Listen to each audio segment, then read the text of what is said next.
Oh, hang on.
What's going on, everybody? Welcome back to the Beer Battered Sports Podcast, the podcast created by sports fans for sports fans because we believe we are the most qualified to talk about our favorite teams. I'm your co-host, Isaac.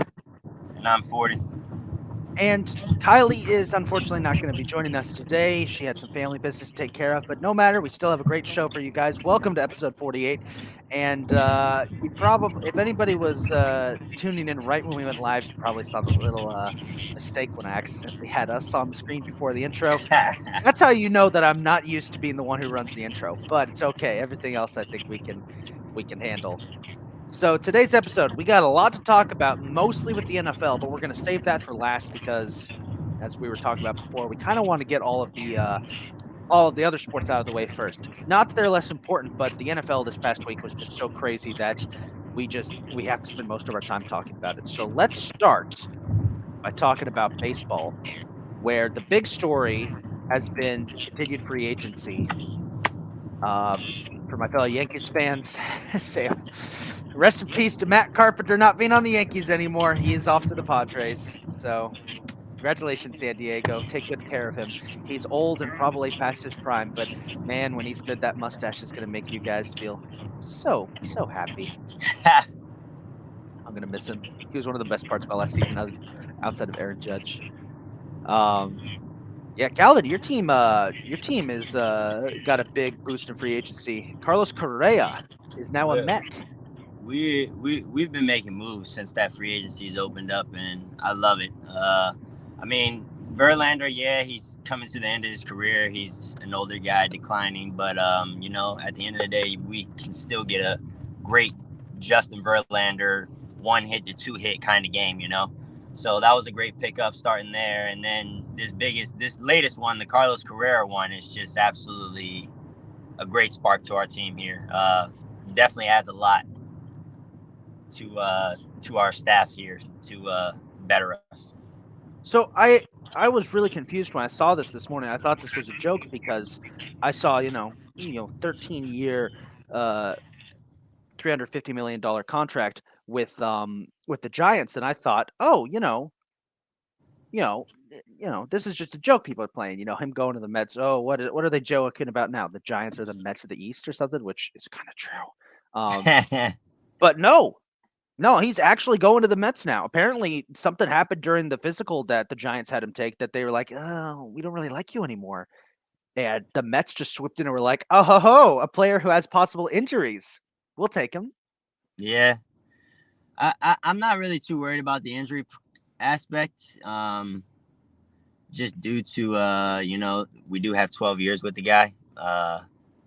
But I think it'll all work out and end up being a great signing for us. So I don't think this one's gonna backfire, and hopefully we don't turn into the Mets where we have a slump and downfall out of the year sometime next year, whenever, like we usually do. You just got to be like the Yankees, get it done in the middle of the season, but like have it happen early enough that you're able to rebound because That worked for us, sort of. Yeah, Not until really. the playoffs, then you guys got, you know. Playoffs don't really count. It's the regular season that matters. The regular season. I don't know. I just look at this move and think, is this even going to help the Mets? And because I'm just so used to the Mets blowing it when it's time to actually play, that I don't even trust them now. Well, I mean, it adds some hitting to our lineup. So, you know, It does the, that lineup is stacked. yeah, we do have we already had a nice lineup at first, but you know that adds even more of a hitter there. So, And I just want to say this: the Giants. This is the second straight big free agent they've completely screwed up because they've lost Correa, they lost Judge, who's re-signed with the Yankees. Who they got left? The last big free agent left on the market right now is Nathan Eovaldi. But yep, the Giants already have a pitching core. They don't need pitchers. yeah, So definitely not. I don't know what's going to happen with them. But yeah, they just all they had to do was just get through the physical with Correa, and they couldn't do that. So Right. it's a shame. It's amazing this team a decade ago was winning World Series left and right. Now I don't know what to think of them. Kylie's checking in. What's up, Kylie? Once again, for anybody watching, Kylie's unable to make it to the show today due to family business, so it's just me and Cal. But no matter, we still got a good show. That's all to do with baseball. Let's move over to quickly talk about the NBA because we do have some big news here, and that is on the Phoenix Suns. We covered a couple episodes ago how the Phoenix Suns had been put up for sale because of serious allegations coming out of that organization around their ownership being, what the best way to say it, their ownership just being gross, I guess is the best way to say it. Well, it's official now, sort of been confirmed. Let's see here. The new owner of the Phoenix Suns, who's agreed to buy them, is our brothers Matt and Justin Ishbia. Now, if you're like many other normal Americans like myself, you had no idea. You had no idea who these guys were when it was announced. So, doing some digging, here's what we got. Just find it. Let me just pull it up here. Kylie, that's not nice of you. Kylie. Okay. So Matt Ishbia is a billionaire mortgage lender. He is, according to ESPN, he's well known and well regarded within the league office, including with the commissioner, which, I mean, you have to. Adam Silver has made it clear that if he doesn't like you, he will ban you. Thank you, Kylie, for that excellent stuff. So not only did he buy the Suns, Ishbia is also buying the Phoenix Mercury, their WNBA counterpart. And I'll just say this. I mean, the Suns are in a weird position where they've kind of been a well-run organization in that they've competed for wins. They've competed for championships and been one of the better teams in the league. But the inner workings have been a mess, as we've seen with Robert Sarver's tenure. By the way, for anybody watching, don't mind. Calvin is just getting set up. He just got home, so he's just setting up his actual. He's just getting set up. We're just gonna wait for him. See, this is what happens when this is what happens when Kylie's not here. Strange things happen. Let's see. Let's see. I got to entertain the kids now. But yeah, Matt Ishbia. So according to ESPN, Ishbia is going to acquire more than 50%. His acquisition of 50% of the teams will include all of Robert Sarver, the previous owner's interest, plus a portion of that of the minority partners. And once again, he bought them for $4 billion. That's the big selling point here. $4 billion, which is the most expensive purchase in NBA history. I don't know what else to say except wow. That's I don't know if the Suns were I'll throw this one to you, Calvin. I don't know if the Suns were that valuable. I'm impressed. I'm not gonna say it's a bad purchase, but I'm curious if you think. Well, I'll let you get set up first. I'm curious what other people think about this. If the Suns are actually that valuable of a franchise. Because don't get me wrong, they're a good franchise, but I don't know if they're worth $4 billion.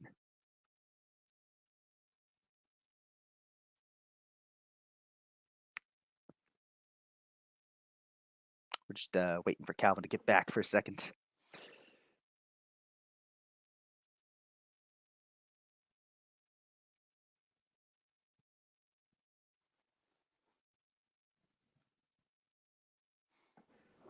I tried to switch over to the computer here, but I have no idea why it's not letting me. But as far as the Suns, yeah, the Suns are definitely not worth $4 billion, and the way that they are playing as a franchise right now, they're definitely 100% not worth $4 billion.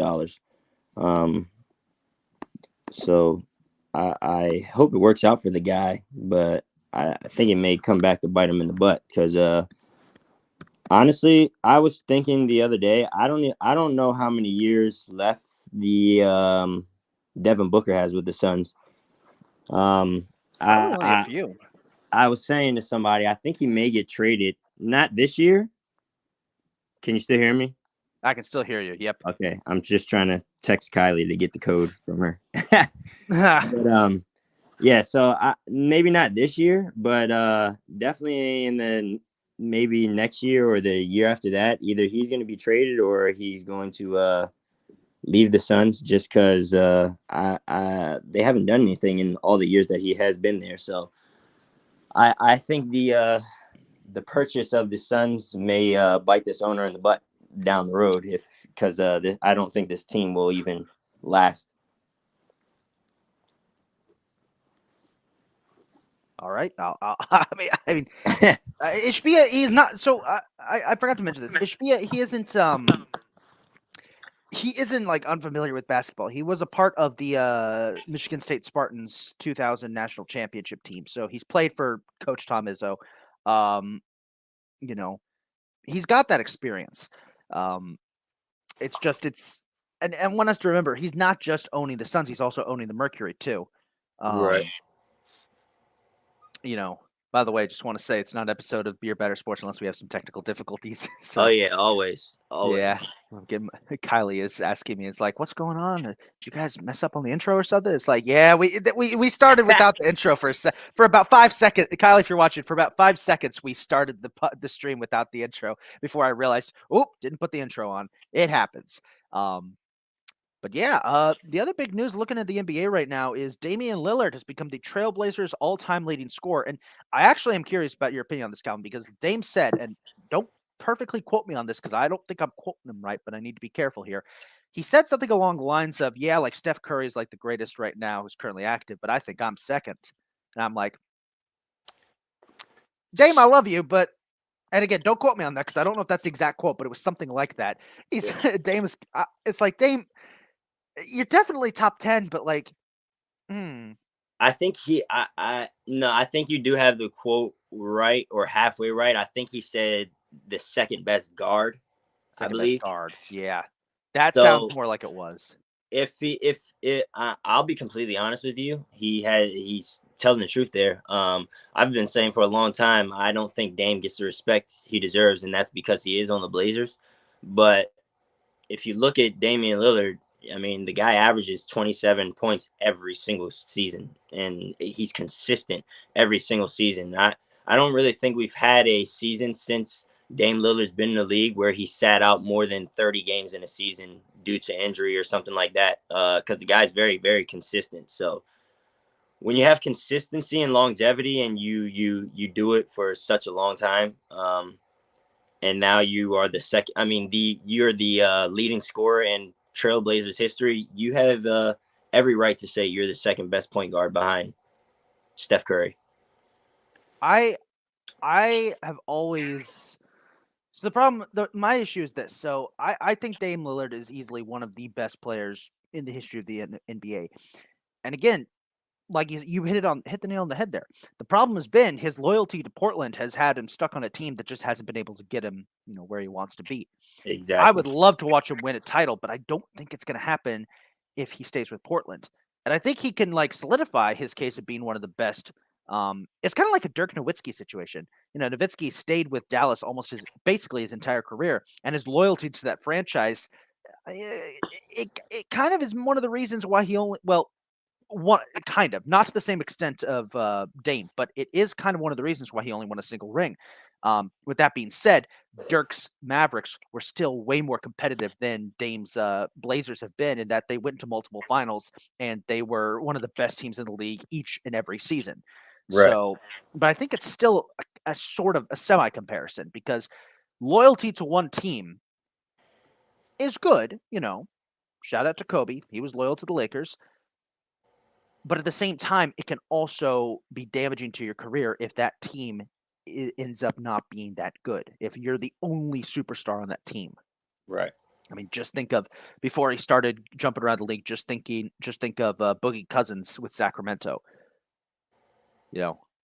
That was like, Yeah. I thought, like, dude, you cannot be loyal to these people. You need to leave, and he did eventually. It's funny you say that, because that's another guy too that I always talk about. And Boogie Cousins, if he doesn't have that injury that he had, he probably goes down as probably the one of the top 3 big men to ever play the game. I have him up there. I think he's like top 15. He's great player, but in a league where big men have been the dominant force for so long, I'd say top 15 for me. He's definitely up there, but there's so many big names you can pick out of NBA history. Well, yeah, definitely. And you're right If that his injury really, derailed his career in a way. Yeah, had he not had that injury, he'd be a lot better. Yeah. But yeah, Oh, go ahead. to Dame's point, I agree with Dame. I agree with that statement 100%. He's a baller, and he deserves his respect. He's definitely the second best point guard in the league. You can't tell me, and other than Steph Curry, like he said, you can't tell me another point guard that's better than the guy right now. Maybe Ja Morant. Maybe Ja Morant still got a way to go. I don't know. I just kind of want to be that weird guy who's always super superior, has that superiority complex, and be like, well, actually, but not Dame's right. Here's a look at the standings right now. So in the East, it is still a two-way fight between Milwaukee and Boston, as expected. Cleveland running in third place. Shout out to the Cavs, man. I never thought I'd see the day where the Cavs would do well without LeBron, but here they are. Me either. Brooklyn has vaulted up into fourth place, which don't like that. Then the 76ers, who, Kylie loves to complain about the Sixers when we're at work, and I don't blame her, because they're not doing as well as everyone thought. But at the same time, like, hey, they're hanging in there. Then you got the Knicks in sixth place. Seventh is I almost said the Falcons. The Hawks. Sorry. When you name your NBA team almost the exact same as your NFL team, you cannot get mad at me if I ever make that mistake. So we got the Hawks, then the Heat. My boys are at 500. I don't know what's wrong with them. And then the Pacers and the Raptors are kind of hanging on to the end. As for the teams who are out, you got the Bulls, who are having a lot of locker room drama. The Wizards, who are just, it's been a year for them. Then you got Orlando. They're rebuilding. And then Charlotte and Detroit, which just, we're getting that French kid, Wembanyama. It's the tank for Wembanyama. Over in the West, Denver continues to lead the way. Memphis is second. And actually, it's a tie for the first seed between Denver and Memphis. I like what I see there. New Orleans, third place. Pelicans are rolling under Zion in the gang. Then Phoenix is in fourth. Clippers fifth. Sacramento sixth. Then in the play-in tournament right now, it's Portland, Utah, Minnesota, and Dallas. So some big-name teams down there who aren't doing as well as we expected. Golden State just outside looking in. Then it's the Lakers, OKC, San Antonio, and Houston. I was thinking about this the other day. If you were to take a time traveler from 2017 and bring them up to 2022 and say, hey, take a look at the NBA. What do you think? They would lose their mind. They'd be like, what? What happened? Why is everybody bad? Why are all the teams that are good bad? It just happens.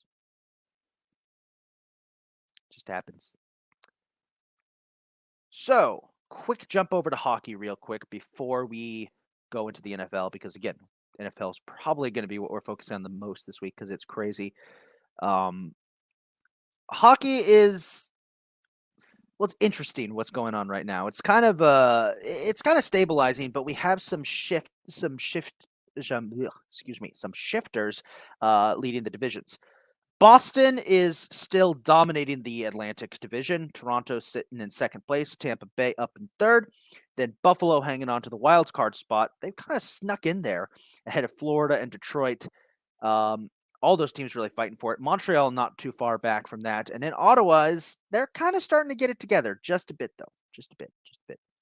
In the Metropolitan Division, New Jersey dominant no more. The Metro Division has closed up really quickly with the top four teams all within 6 games of each other. As Carolina has taken the lead in that division, followed by the Devils, then Pittsburgh, and then the Rangers, who are starting to get it back together after a difficult start to the season. Islanders are currently sitting just outside with they are tied with Washington.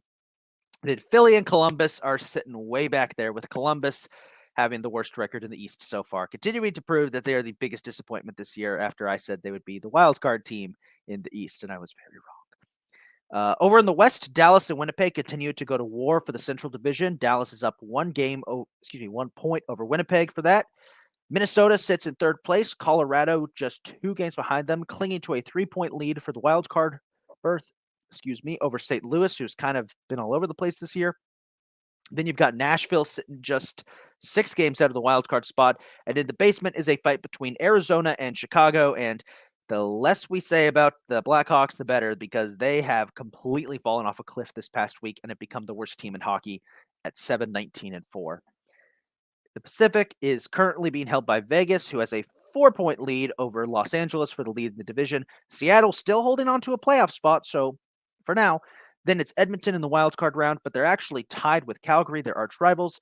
And in the basement, as Isaac sneezes, is a toss-up between Vancouver, San Jose, and Anaheim. So, NHL, fun stuff. All right. It is time to talk about what we really wanted to talk about. I wanted to get all that out of the way because this past week in the NFL was absolutely crazy. It's hard to pick where to start. I'm not sure where exactly we should start. Let's start with that 33-0, man. I think that's the best place to start. So, the largest comeback in NFL history prior to week 15 of the 2022 season was, and I think I got this right, was in 1992, a wild card game between the Houston Oilers and the Buffalo Bills, where the Oilers were up 35-3 in the third quarter, and the Bills came back to win 38-35 in overtime. They call it the comeback for a reason. It's one of those. It's one of those games that, like, is revered in NFL history as being, the greatest collapse of all time. The choke, the time Houston blew it. That's got nothing on the shit we saw on Saturday. If this is not a case for Jeff Saturday to be fired, this is why interim head coaches should be able to be fired. Can a team have 3 head coaches in a single season? Yes. I don't care that we're so close to the end of the season. Jeff Saturday needs to get out of there. You were up 33-0, and you let it slip away. It's actually amazing to me because I was actually on the road during that game. I was driving back from Michigan, and I was looking at the betting app just to look at it, just to see what was going on. Because I haven't been watching any games or anything, because like I said, I was on the road. So when I look at it, I'm looking at it, it says 13-0. I'm like, okay, 13-0. Maybe the Vikings just started out slow. I look at it again, and it's 23-0. I'm like, all right, well, what the hell's going on over there? I look at it again, and it's 33-0. It's halftime. I'm like, should I put some money on the Vikings right now to come back and win this game? I'm like, nah, there's no way they come back and win this game. So actually, the person I was driving with ended up driving, and I started taking a nap. I wake up from the nap, and I check the phone, and it's 33-33. And I'm like, bro, there's no way that they have came back from this score in 17 minutes, 18 minutes of me taking a nap. And when I saw it was 33-33, I was just absolutely amazed. And I'm like, I just don't even understand how you do this. First of all, Matt Ryan, you're the quarterback that lost 28-3 and now 33-0. You're part of both of those comebacks. So Yeah. that's number one. That was my number one question. How do you let that happen? And then my second Apparently question. the Colts are not letting that slide actually, because they just announced a couple minutes ago that Big Dick Nick is starting for them on Monday. They pulled Matt Ryan and put Nick Foles in. That was probably the best idea for them. Yeah. Go ahead. Your second thing. My second question was, as you said, Jeff Saturday, as a coach, how do you allow this to happen? Like, I just don't even understand. What were you doing in the second half that you just allow 33 points to be put on you, and then they win the game in overtime? I don't get it. Like, all you had to do at that point was coach the game to win. You're up 33-0. Run the clock out and go home. I tried watching film of this game to try and understand it. I can't understand it. I don't know what the Colts did wrong. They just I guess they just got cocky. They just thought, oh, we're up 33-0. Nothing bad could happen. That's the same issue that the Falcons did in Super Bowl 51. They're up 28-3. They start thinking, like, oh, we got this. They start making mistakes. They get careless. It happens more in the NFL than we think. And it's really hard to predict because some teams, they keep it professional. They're up that big. They start playing very cautious. They're like, okay, yeah, we don't need to score more points, but we can keep this advantage. And it's not unprecedented because we saw a couple weeks ago, Jeff Saturday's Colts gave up 28 or 31 points in a quarter. So it's not unprecedented. They got blown out when that game against the Cowboys that was really close through the first three quarters got blown up in the fourth. It's not unprecedented. But I mean, it's very damning on Jeff Saturday in that he really, truly is just a yes man that the Colts have hired while they search for a real head coach. Yeah. And he got lucky to win his first game, but ever since then, it's been a bit of a nightmare for them. And now, not only are they pretty much on death's door, like one more loss and they're out, now they're going to have to live with the fact that this is the team that suffered the worst choke in NFL history, the biggest collapse of all time, and caused the Vikings to have the greatest comeback. This Vikings team's going to get exposed in the playoffs. They're either going to get exposed or they're going to win all their games in nail-biting fashion. That's just how this Vikings team has been this year. Like, their point differential is the worst for a team with 10 or more wins in, I think, NFL history. Every single game of theirs has come down to the wire. They haven't been able to win any of their games big. I don't understand this Vikings team, and I probably never will. Yeah, it's actually truly sad. I still feel as if we should have beat the Vikings. I'm very sad that we didn't. I really hope that we sneak in the playoffs and that we get them week 1. You guys probably could. Speaking of the Commanders, so the playoff hunt for the NFC is really heating up because we got a new team two new teams in the mix for the playoffs. Rams and Cardinals got eliminated this past week, so they join Chicago, in the pit of despair. Right now, all of the fight for the wild card spots is coming down to the wire because you've got the Giants, Commies, Seahawks, Lions, and Packers are all fighting for those final two spots, with the Lions and the Packers being the two new teams. The Lions are back to 500. They've won 6 of their last 7 games. The Lions are on fire. And the Packers, they're starting to pull it together. Granted, they've had an easy schedule, but they're getting there.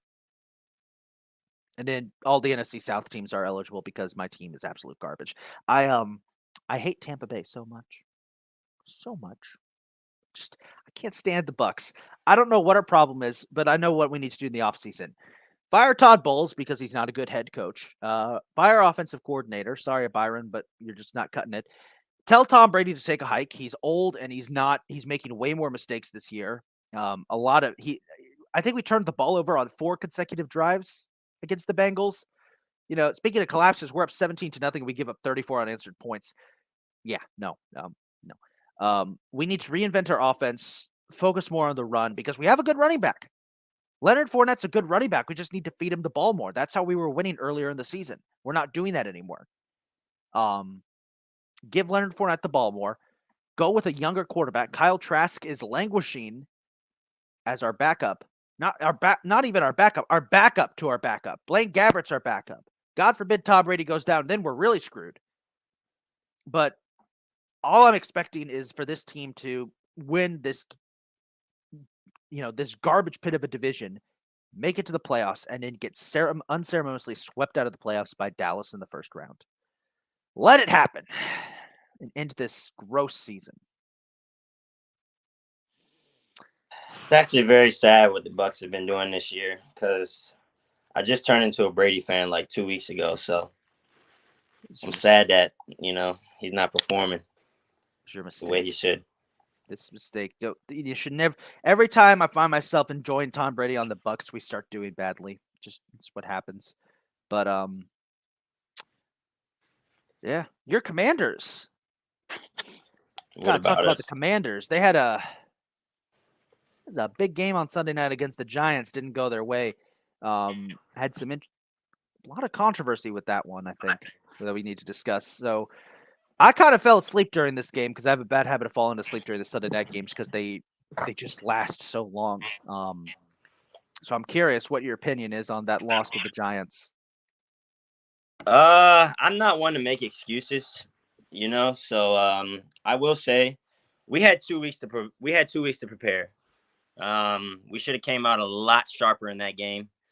So it sucks that we took a loss because it didn't look like we were prepared when we had 2 weeks to prepare for this team. But it does also suck the way that we lost because we did have a nice drive at the end of that ball game there, and then it got taken away. A touchdown got taken away that would have tied the ball game up due to a penalty that Terry McLaurin is just as confused about as the rest of us are. Terry McLaurin asks the ref if he's on the line of scrimmage and asks him, "Am I on the ball?" Ref tells him no, scoot up. Terry then scoots up, asks the ref again if he's good. Ref says, "Yes, you're good. You're on the line of scrimmage."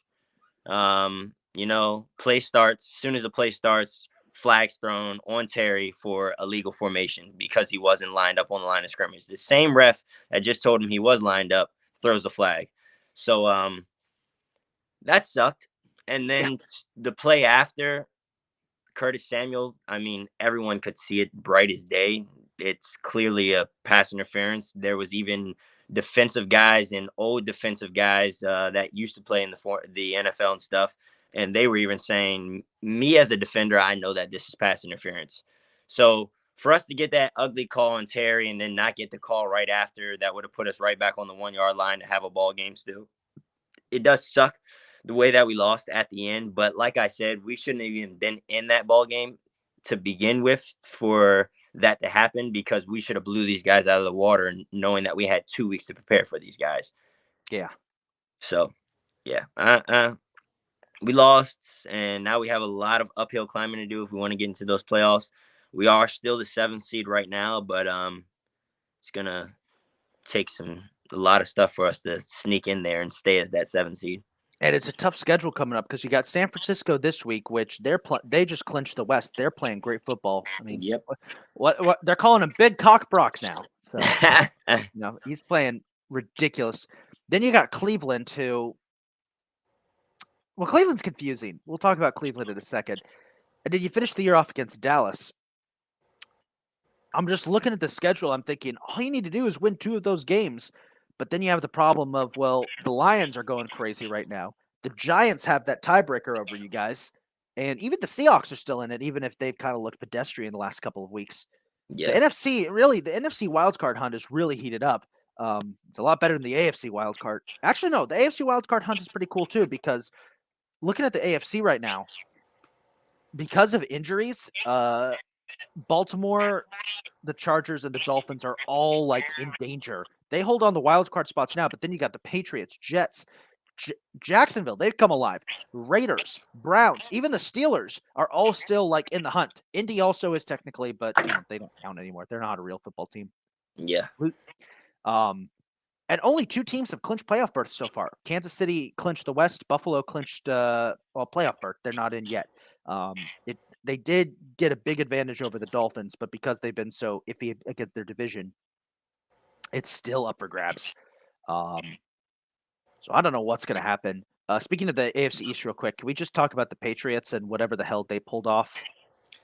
See, that there was another crazy. It was just a crazy football weekend. It was absolutely wild weekend. I don't even understand that. They could have went into overtime, and not only that, like Jacoby Myers, I just don't even understand why he threw the ball 20 feet backwards. Like it just makes no sense to me. All you had to do was take a knee and Yeah, go to overtime. And you're probably winning in overtime because the Raiders haven't done really well in close games this year. Close games have been the Raiders' kryptonite. And yet somehow he gets it through his head. I'm gonna, we can win this on the last play. We can pull a Miami Miracle. I don't understand his line of thinking there. For that well, reason, Jacoby Myers, you're our Goober of the Week. Idiot.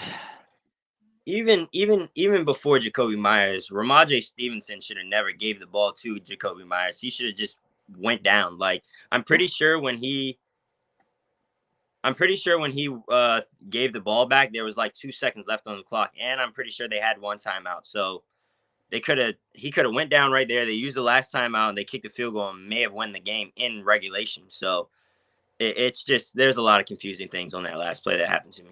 I don't. The NFL this year has just been absolutely ridiculous, and I think that's the best way to sum it up. Whatever the hell that was. Yep. That could basically just sum it up. Speaking of ridiculous stuff, can we talk about the Texans real quick? The Houston Texans have looked amazing these last 2 weeks. I don't know how to explain it, but nearly beating Dallas and then taking the Chiefs to overtime. Yeah. I saw some people say, oh my God, the Chiefs are falling apart. It's like, no, they're fine. Houston did the same thing to Dallas last week. I don't know what to explain. This Houston team has lost. Let me check. 1, 2, 3, 4, 5, 6, 7, 8, 9. They've lost 9 straight games, but yet these last 2 weeks they've played like a playoff eligible team. I don't know what the situation is. It's like I know their fans would prefer for them not to win anymore, but I think Lovie Smith has told the team like, yeah, no, we're still gonna play tough. Like I don't care. Yeah, I jokingly said last week on the episode, I like the Texans to win, and I was texting you guys throughout that game. Yes, you were.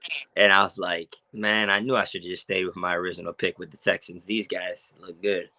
But I'm happy the Chiefs did pull it out to so my record could be on the winning side for my picks. But it was crazy to see what the Texans can do. And the crazy thing about it is, like you said, they've been playing like a playoff team the last 2 weeks here. They're probably most likely going to get Bryce Young in the draft. So if you get Bryce Young in the draft and you surround him with a couple guys on the offensive side, you already have a couple nice studs on the defensive side. The Texans could be a team to watch next year. I'm not saying a playoff team, but one of those teams that surprises you with a 7-10, 8-9, maybe 9-8 record, and just might sneak in the playoffs at that 9-8 record or something like that. Anything's possible. Yeah. I mean, then again, having such good performance, it's something I like to say. So, as a sports commentator myself, like the college program that I work for, we had a bad year in our soccer program this year, and I mentioned on this podcast that we're getting started there that the last couple weeks of the season we started playing really well and won a couple of games, and I was saying that right there is a preview of what we're going to see next year. I think that's what the Texans are doing. They're showing us like, yeah, we've been eliminated from the playoffs. We're probably getting the number 1 pick in the draft because we're so bad, but we have potential. We can show it. That running back they have, whose name I keep forgetting, he's been playing awesome this year. Yeah. He's been like a sleeper on fantasy. Dameon Pierce, I think. Dameon Pierce, yeah. That whole division, by the way, I just want to talk. So the AFC South was completely dominated by Tennessee 4 weeks ago. Since then, the Titans have won 4 straight games. No, the Titans have lost 4 straight games, and the Jacksonville Jaguars have suddenly won 3 of their last 4, and now are a game behind them in the division. I don't know what's going on there, but Jacksonville might make the playoffs. Yeah, it's been a crazy last couple of weeks in the NFL here. It could get even crazier because we've got a lot of huge games this week, which helps me segue into our game picks. And we got a lot of really good ones. Last week was pretty tight. Me and Calvin both finished tied with 10-6 records. Kylie finished at 9-7. The difference maker between us was that Kylie said the Cardinals would beat the Broncos, which didn't happen. And Kylie also said that the Rams would beat the Packers. I don't know exactly what you were smoking there, but I want some. Yeah. So currently leaderboard for overall weeks, I'm still leading the way, 7 victories. Kylie at 6, Calvin, you're at 4. And in overall, I'm still leading 138 and 86. Calvin second at 120 and 90. Kylie is just behind him in third at 130 and 94. So we got 3 weeks left. Do some picks. Kylie already sent her picks in, with the exception of her Monday night pick, which I decided to pick for her because I know knowing Kylie, I know who she's going to pick. We'll start with Thursday. Jacksonville is taking on the Jets. The Jets are starting. What's his face again?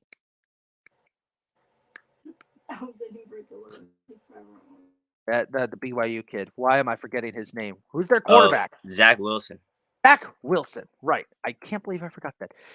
They're starting Zach Wilson again. Jaguars have won 3 of their last 4 games and suddenly find themselves in the hunt for the AFC South. It's a big game. Jets are trying to stay alive in the playoff hunt. Kylie's going to take Jacksonville to win this one. I'm going to agree with her. I think Jacksonville is really hot right now, and this is a chance for them to pounce and possibly take the lead in the division. Who you got, Calvin? I like the Jags. So clean sweep for Jacksonville. All right. Buffalo taking on Chicago. The Bears looked solid against Philadelphia. They gave the Eagles a run for their money. Buffalo, meanwhile, just wrapped up a playoff spot last week against by beating the Dolphins in the snow. So Buffalo now just playing for seeding. Chicago playing for that first overall draft pick. Kylie's going with Buffalo. She says Buffalo by 100. I'm agreeing with her. Buffalo by 50. Yeah, definitely Buffalo by at least 30 to 40. Should be a blowout. Cleveland taking on Cincinnati. Cleveland taking on New Orleans. The Saints are still alive for the NFC South. I'm not a fan of that, but hey, that's what happens when the division is dog shit. Cleveland, meanwhile, coming off a big win over the Ravens. Although you should put an asterisk there because Lamar wasn't playing. Kylie's going to take the Saints to win, but she does say, I wish both teams could lose. I'm going to go ahead and take Cleveland to win this one. As much as I hate the Predator, I cannot root for the Saints. I mean, I'm just going to look at it talent-wise, and I'm going to go with Cleveland.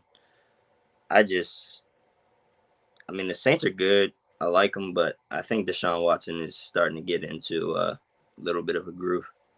There was a video that went viral from the game of some Browns fans came down towards the sidelines and got as close as they could, and we're trying to ask Deshaun for autographs, and we're saying, Deshaun, can you sign my non-disclosure agreement? Deshaun, can you sign my restraining order? Ooh. Yeah. Cleveland still technically in contention for the playoffs. I don't know how, but they still are. So we'll see what happens. Texans taking on the Titans. It is a crucial game for Tennessee. They are on a 4-game losing streak. They are now only a game ahead of Jacksonville for the division lead. They have to win. They're taking on a Texans team that is been playing really good football the last 2 weeks, as we've discussed. Kylie's going to go with Tennessee. I'm going to go with Houston. I think Tennessee's collapse is inevitable.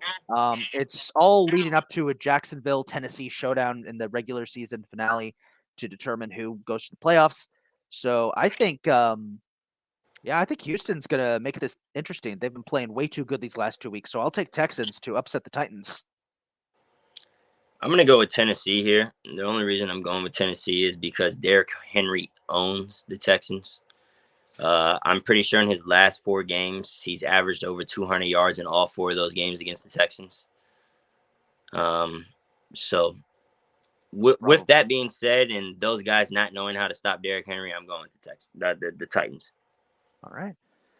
Seattle's taking on Kansas City. Chiefs have clinched the West, but the last couple of games, they've looked mortal, I guess is the best way to say it. They're going up against a Seahawks team that is desperate to get back on track after their miracle season's kind of derailed. They're still in the hunt for the playoffs, but now they're in a fierce battle with it, as there's at least 3 or 4 other teams all fighting for those last couple of playoff spots in the NFC.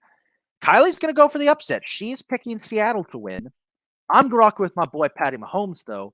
I think Kansas City's going to get out of this funk, but I think this game could be close because Seattle is playing for a lot right now. Yeah, I'm rocking with Pat. I need Pat to take care of business to keep Commanders' hopes alive in the playoffs. Speaking of Commanders' hopes, Washington is going to have to be doing a lot of rooting for Minnesota because the Vikings are playing the Giants in one of the big games of the week. By the way, all these games are on Saturday because Christmas is Sunday, so these are Saturday games we're getting. Minnesota's taking the Giants. Minnesota coming off the biggest comeback in NFL history. They've clinched the NFC North. They're headed to the playoffs, but they want to start winning some games convincingly, which they haven't done this season. They're facing a Giants team that, despite everything that's been thrown at them, are still in the playoffs at the moment. They still have managed to hold on. It's basically the same two teams playing each other. Two teams that haven't been able to win convincingly, but have lost convincingly playing each other. Kylie's going with the Vikings. I'm going with Minnesota too. Yeah, I'm going Minnesota too. I don't think they have a guy on that defense that can cover Justin Jefferson long enough. Probably.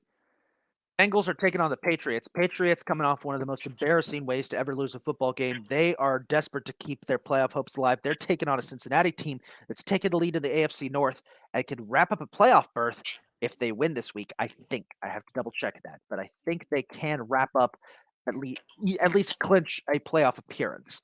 Kylie's going with Cincinnati. I'm agreeing. I think Cincinnati's got this one because New England, I don't think they're coming back from that loss. Yeah, Joe Burrow's hot right now. I'm going Cincinnati. Cincinnati's won 6 straight, I think. They are just unbelievable. They're actually my pick for the Super Bowl right now. Probably. Lions and Panthers. Catfight. Panthers are still in contention for the NFC South. Lions, meanwhile, have won 6 of their last 7 games and are on the cusp of getting above 500 and possibly getting a playoff berth. So this is a crucial game for both of these teams. Kylie's going with Detroit. Look, Jared Goff, that Detroit offense have been playing ridiculous. I got to go with the Lions too. The Lions are so hot right now. Where's the game at? It is in Carolina, and it should be mentioned every game being played on the East Coast and the Midwest this week is going to be affected by this massive winter freeze that is being sent down. So expect icy, cold, windy games. Thanks, Canada. We really appreciate you hitting us with the Arctic blast right before Christmas. I actually do, by the way. I like Christmas when it's cold and snowy out. So thank you, Canada.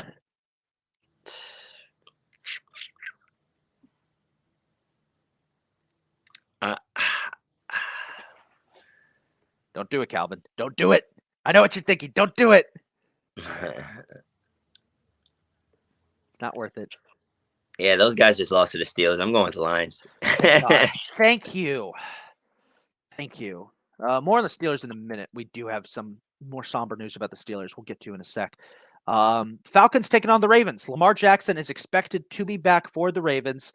They're going up against a Falcons team that's still fighting for that NFC South trophy. Kylie's going with Baltimore. I got to be a pessimist. The Ravens offense has been horrible this season, even with Lamar. It's going to be close, but I think Atlanta wins this one. As long as 8's on the field, that's all I'm going to say. Right. Taking Baltimore. Commanders and the 49ers, another really good matchup. We've got Big Cock Brock taking on the Commies. Washington is trying to keep their playoff hopes alive. They face in one of the hottest teams in football, the 49ers. Kylie's going with San Francisco. I'm going with San Francisco too. Who you got? This is actually me being realistic. This isn't me being a Commanders fan. I really think we get back on track this week and we beat the 49ers with an upset. All right. I guess left hand up. Let's do it. I think it's going to be close, but I think San Francisco can win because they're just ridiculous right now. The game of the week and what could be the game of the year. Dallas and Philly. Eagles might be without Jalen Hurts. He hurt his shoulder against the Bears. He played through it. The coach isn't saying he's out yet, but Gardner Minshew could start if he won't. They're going up against a Cowboys team coming off 2 pretty nasty performances, including a loss to the Jags in overtime. This game will determine not only the NFC East, but could determine the number 1 overall seed. And I've been telling Kylie all day at work, no team that has only lost a single game, with the exception of the first two to do it, have gone on to win the Super Bowl. You always have to lose at least 2 or more games in order to win the Super Bowl. With that being said, Kylie's picking the Eagles. I'm going with the Cowboys.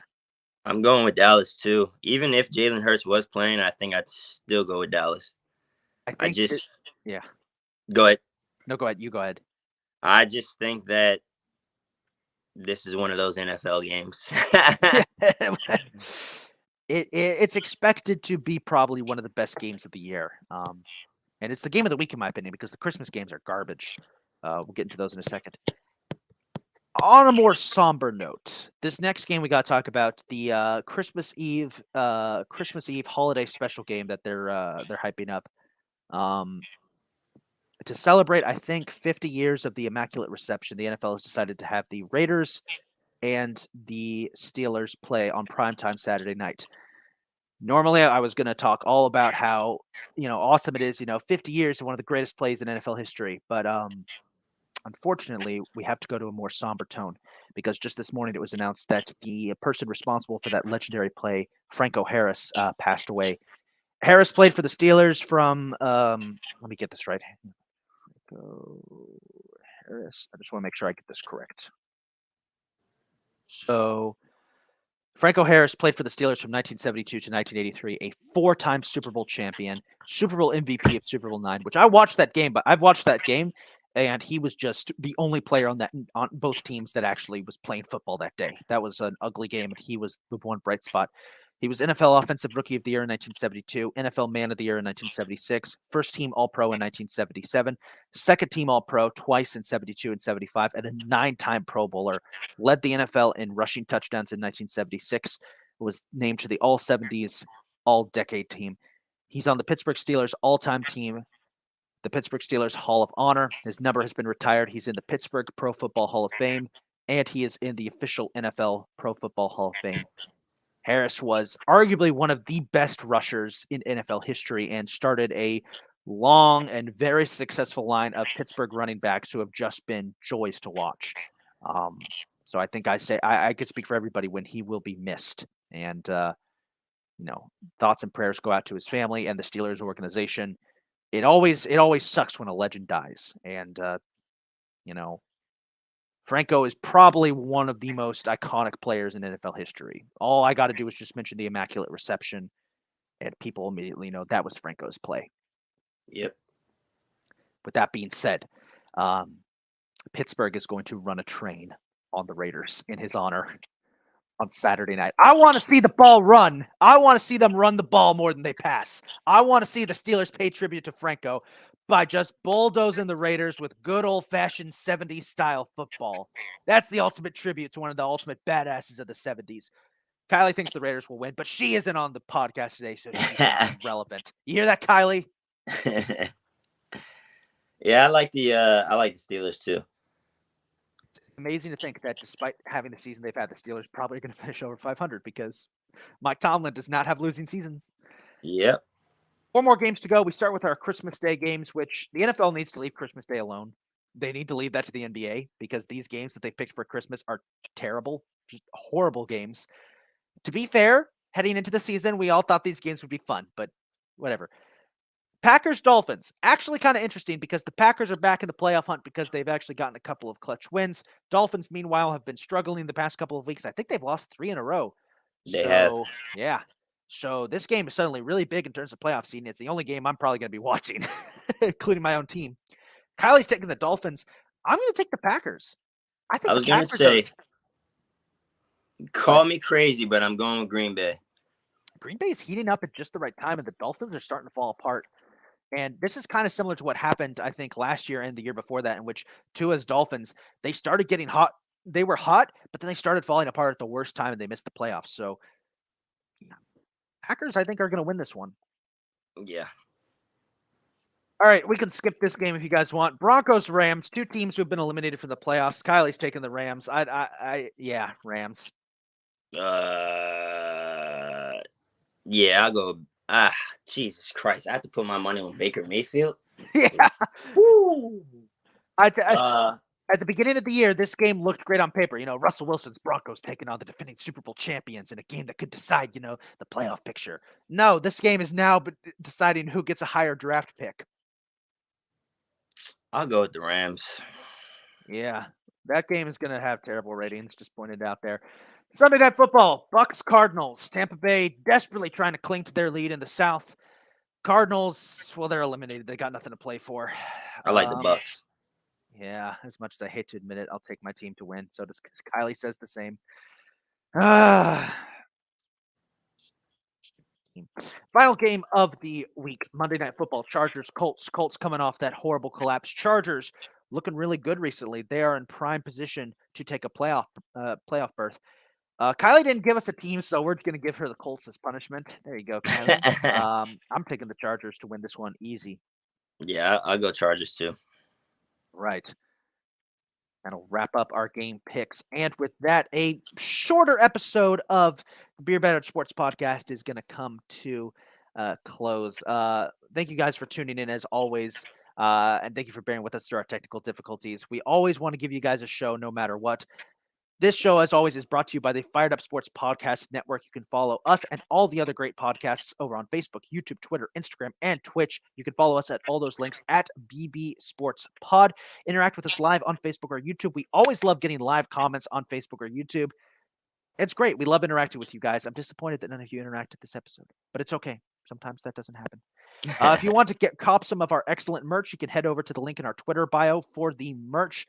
We plan to have more merch eventually, but we got to see some of those sales go up first. So trust me, it's good quality wool sweatshirts that keep you nice and warm, and you're going to need it because Canada is setting a freezing cold wall of winter towards us. That's going to, hit this. It's going to hit this weekend.